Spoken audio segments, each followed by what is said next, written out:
Karena kita sebagai anggota DPD dan perseorangan, kita mengusulkan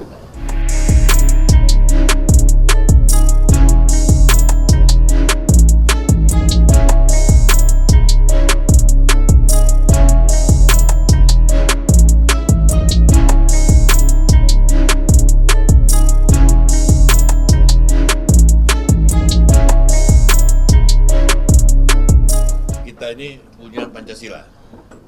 Yang keempat itu jelas, kerakyatan yang dipimpin oleh hikmat kebijaksanaan dalam permusyawaratan perwakilan MPR. Jadi tidak melibatkan rakyat. Rakyat sudah menyerahkan kepada MPR, dia memilih anggota DPR yang pileg. Tapi sekarang ini, karena kita sebagai anggota DPD dan perseorangan, kita mengusulkan. Jadi kita punya proposal bahwa DPD pada tanggal 14 Juli 2023 telah memutuskan untuk kita mengajukan 5 proposal yang tadi saya bacakan itu. Nah, salah satunya itu. Jadi kita sudah waktunya ini mengembalikan pemilihan presiden itu di MPR supaya tidak melibatkan yang rakyat yang dulu pemikirannya Pak Prof. Amin tidak bisa dibeli, ternyata mudah sekali dibeli. Tapi akhirnya bagaimana? Nah, ini yang harus kita luruskan. Tapi berarti apakah pengembalian mandat pemilihan presiden dari tadinya rakyat kemudian ke MPR kembali lagi itu tidak mengembalikan memori masa lalu begitu ya, Bang? Soal jangan kita kemunduran demokrasi, Bang. Kita belum demokrasi, jangan kita beranggapan bahwa itu satu mundur demokrasi. Tidak. Pada zaman dulu itu yang namanya Orde Lama dan Orde Baru itu belum menjalankan demokrasi.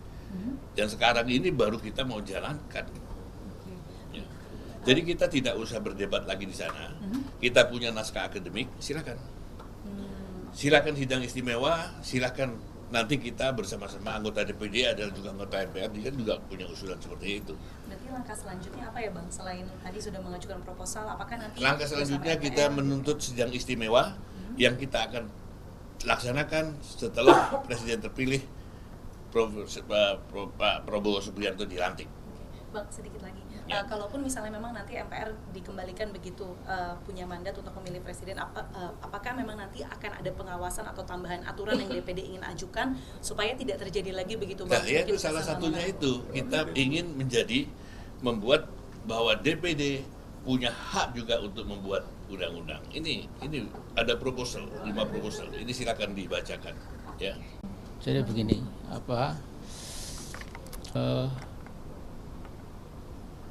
kita mengingat kembali, tenggarisbawahi omongannya Mahfud MD, ya, yang pada masa kemarin itu menjadi tokoh penting sekali. Omongannya itu di-quote koran, di-quote wartawan. Ya.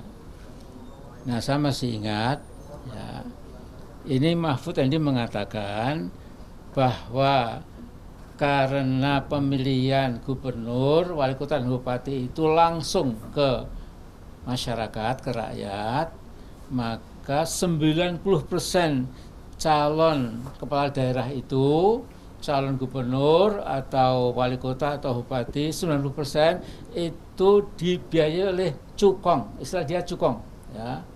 Tidak ada Taipan, nggak ada, mafia nggak ada, tapi dia menggunakan cukong. Ya. Kalau saya itu 3 mafia, Taipan, cukong itu gerombolan anti demokrasi.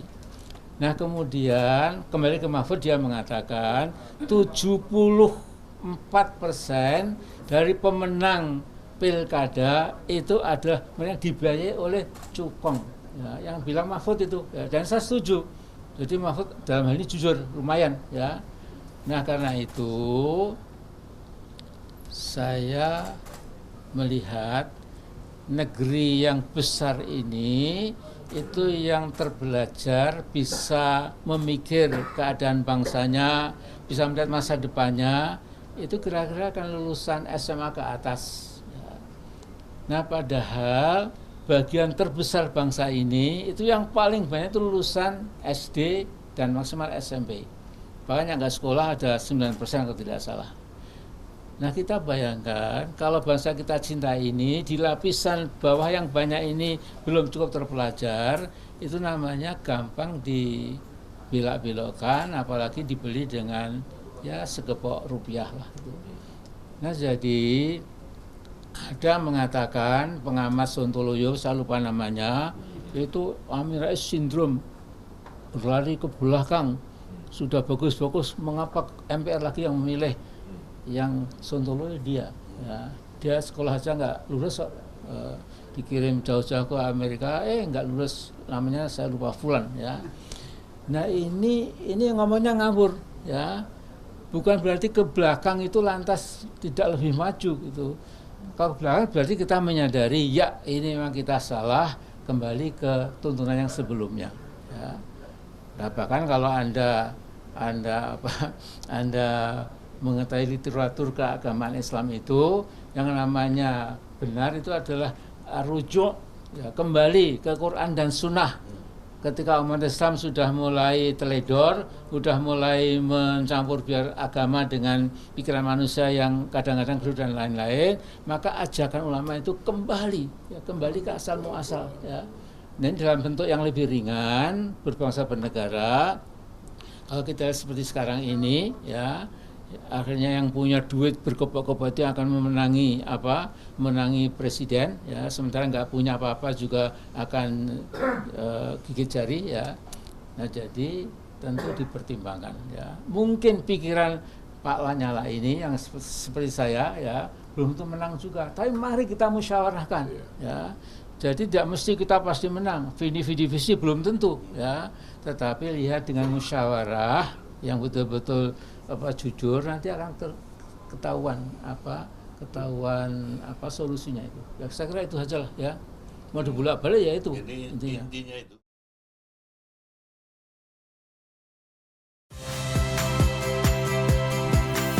Saya Tifa Solesa. Saksikan program-program Kompas TV melalui siaran digital, pay TV, dan media streaming lainnya. Kompas TV, independen, terpercaya.